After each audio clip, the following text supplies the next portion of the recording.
Channel of Vadodara. Bhuj તાલુકાના કુકમા ગામે 4 ચોરોએ home guard પર હુમલો કરતા પોલીસે આગળની કાર્યવાહી હાથ ધરી છે।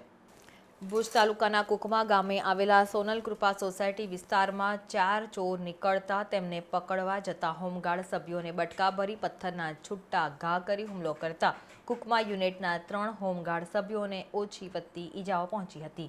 આ બનાવની જાણ કુકમાના ઓફિસર કમાન્ડિંગ દ્વારા કરવામાં આવતા જિલ્લા હોમગાર્ડ કમાન્ડર મનીષભાઈ બારોટ, ભુજના ઓફિસર કમાન્ડિંગ વારિશ પટની સહિતના હોમગાર્ડ સભ્યો હોસ્પિટલમાં ઘટના સ્થળે પહોંચી ગયા હતા। આ બનાવમાં એક આરોપીને હોમગાર્ડ જવાનોએ ઝડપી પાડી પોલીસ સ્ટેશનમાં સોંપવામાં આવતા પોલીસે આગળની કાર્યવાહી હાથ ધરી છે।